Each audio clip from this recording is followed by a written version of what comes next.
Muy buenas noches. Mientras el presidente de Estados Unidos, Joe Biden, visitaba hoy efectivos de la 82ª División Aerotransportada en una base militar en Polonia, a unas 60 millas de la frontera con Ucrania, Rusia anunciaba sorpresivamente un cambio en sus objetivos en la invasión de Ucrania precisamente. Voceros militares rusos declararon concluida la primera parte de su operación militar, que priorizará ahora lo que llamaron la liberación de la zona del Donbass, la zona del este de Ucrania, que de hecho estaba bajo el control de Moscú y de separatistas prorrusos desde el año 2014, cuando Vladimir Putin logró fácilmente la anexión de Crimea. El cambio de rumbo de la más insensata agresión militar en suelo europeo desde el fin de la Segunda Guerra Mundial parece ser el resultado directo del estancamiento del ejército ruso tras un mes de combates frente a una férrea resistencia de Ucrania. Rusia reconoció la muerte de más de 1.300 de sus efectivos, una cifra que según cálculos de la OTAN podría ser como mínimo hasta 10 veces mayor. El Pentágono ha anunciado que las tropas rusas han dejado de avanzar hacia Kiev, la asediada capital, aunque simultáneamente indicaron que nuevas fuerzas se dirigen desde Georgia hacia el territorio en conflicto. En Turquía, por otra parte, el presidente Tayyip Erdogan reveló que hay acuerdo en 4 de 6 puntos de un plan de paz entre Ucrania y Rusia, un anuncio desmentido inmediatamente por el canciller ucraniano. Sobre el terreno y en el campo de la diplomacia se va haciendo evidente que el fracaso militar ruso, su aislamiento político internacional y la repercusión de las sanciones en la economía interna cortan las alas a las ambiciones imperiales de Vladimir Putin. Pero todavía estamos en el principio del fin, dicen muchos. El presidente Joe Biden, obviamente fortalecido por el liderazgo de Estados Unidos en este conflicto, hablará mañana en Varsovia, como le dicen los polacos, en un discurso de cierre de las más importantes giras, o la más importante gira de su larga vida política. Esta noche examinaremos ampliamente este momento crítico del conflicto desatado por Rusia contra la nación vecina, con la que le unen los mayores lazos históricos, y hablaremos también con el destacado intelectual venezolano Moisés Naim, una opinión muy autorizada para entender qué mueve el acontecer internacional. Estos son nuestros temas de hoy en Ahora con Oscar Aza, el primer programa periodístico en la Florida. Ustedes lo han decidido. Gracias a la calidad de sus invitados, la preferencia de ustedes y su credibilidad y responsabilidad informativa.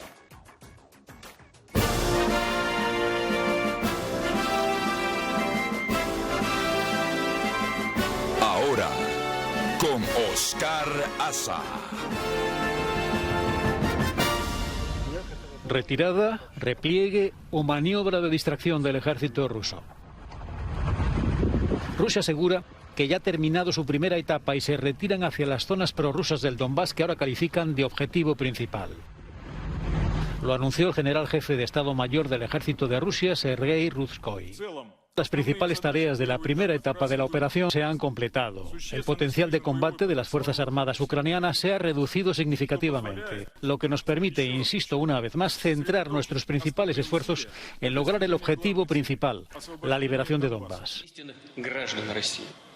Mientras, Ucrania denuncia que el ejército ruso ha tomado como rehenes a los alcaldes de 14 ciudades. Rusia afirma que han muerto en Ucrania 1.351 soldados rusos. La OTAN estimó el miércoles que serían entre 7.000 y los 15.000 los soldados rusos que habrían muerto en 4 semanas de guerra. El presidente de los Estados Unidos, Joe Biden, se mostró este viernes decepcionado por no poder cruzar desde Polonia la frontera con Ucrania para poder ver por sí mismo el impacto de la guerra en el país. Y la primera pregunta tiene que ver con nuestros invitados: Jesús Pérez Triana, analista español de seguridad y defensa, y aquí en nuestros estudios Bob McCauley, abogado y analista republicano. Jesús, buenas noches, buenos días en Madrid, buenas madrugadas. Vamos a comenzar por esa parte noticiosa. ¿Qué hubiese pasado si el presidente Biden cruza la frontera y va a Ucrania, como lo invitó Zelensky? Bueno, pues yo creo que habría puesto en un dilema enorme al dispositivo de seguridad del presidente estadounidense, porque si por la más remota casualidad hubiese aparecido allí un avión, un bombardero ruso, pues habría puesto en la tesitura de derribarlo o entrar en combate. Y esto nos lleva ya al peor escenario posible, que es un enfrentamiento directo entre fuerzas de la OTAN y de Rusia, que es algo que los rusos han dicho que quieren evitar a toda costa y que están dispuestos llega esa línea, para ellos es una línea roja fundamental que les llevaría a usar, decían, armamento nuclear. Entonces yo creo que es una cuestión de sensatez no ponernos en ese escenario. Ahora bien, ese escenario, el que ha descrito el Ministerio de Defensa ruso hace algunas horas, de cambiar sus prioridades, ¿qué lectura tú le das desde Madrid? Bueno, yo creo que es evidente que el resultado de la guerra no es el esperado por Moscú. Entonces, Putin se ha puesto a sí mismo en una situación en la que el duro castigo de las sanciones occidentales le deja una sola salida, y es hacia adelante. Es decir, Putin tiene que presentar una victoria a la sociedad rusa, sí o sí, porque ese duro castigo económico, ese aislamiento internacional y esa pérdida de prestigio por los problemas estructurales del ejército que han quedado a la luz pública, necesita necesariamente ser tapado por una victoria. La cuestión, y aquí está el truco, si Rusia cambia la idea de lo que es una victoria, si cambia los prerequisitos de lo que ellos consideran una victoria, y ya no están hablando de lo que pensaban sus objetivos iniciales, entonces ya sí pueden presentar esa victoria. Claro, el truco está aquí en cambiar, y ahora ya se han olvidado de cambiar el gobierno que decían que era absolutamente ilegítimo. Hablaban de un gobierno de drogadictos y nazis que oprimía al pueblo ucraniano, y ahora ya están diciendo simplemente que es una cuestión de conquista territorial y de liberación de territorios. Y uno viendo dónde son fuertes y dónde están tomando iniciativa los ucranianos y dónde son fuertes los rusos, pues estamos viendo que al final han decidido optar por llamar una victoria, un éxito a lo que ya han logrado, que es consolidar un dominio en el sureste, en la costa del Mar de Azov y en las provincias de la cuenca del Donbass, Donetsk y Lugansk. ¿Dónde está el ministro de Defensa, Shoigu? Pues la misma pregunta que nos pasa con algunos altos dirigentes del aparato de seguridad y de inteligencia ruso. Algunos se supone que están bajo arresto domiciliario. En el caso de Shoigu no sabemos nada, no le hemos visto en persona desde el día 11 de marzo. Supuestamente su agenda está completa. El día 18 había tenido una videoconferencia con diplomáticos turcos, y ahora, ante los rumores de que algo había pasado, problemas de salud, destitución fulminante que para no transmitir debilidad lo han ocultado, pues han mostrado su imagen en una videoconferencia múltiple, y parece, los ojos entrenados dicen que aquello tiene truco, que aquello es simplemente coger imágenes de archivo y ponerlas ahí en bucle. Así que ahora, a día de hoy, quitando los rumores que nos llevan de nuevo a los tiempos de la Guerra Fría, de esto de la ciencia de la kremlinología, que intentar entender qué pasa en los pasillos del poder del Kremlin viendo estas cosas, quién sale, quién no sale en las noticias, quién aparece en público y quién no, pues aparte de la incertidumbre, la verdad que nadie puede decir exactamente lo que pasa, pero nos hace sospechar que hay problemas en el aparato de poder del Kremlin. Bob Macaulay, se ha iniciado una purga ante el cambio de estrategia. ¿Coincide el cambio de estrategia con la desaparición del ministro de la Defensa y de otros altos cargos, como dice Jesús?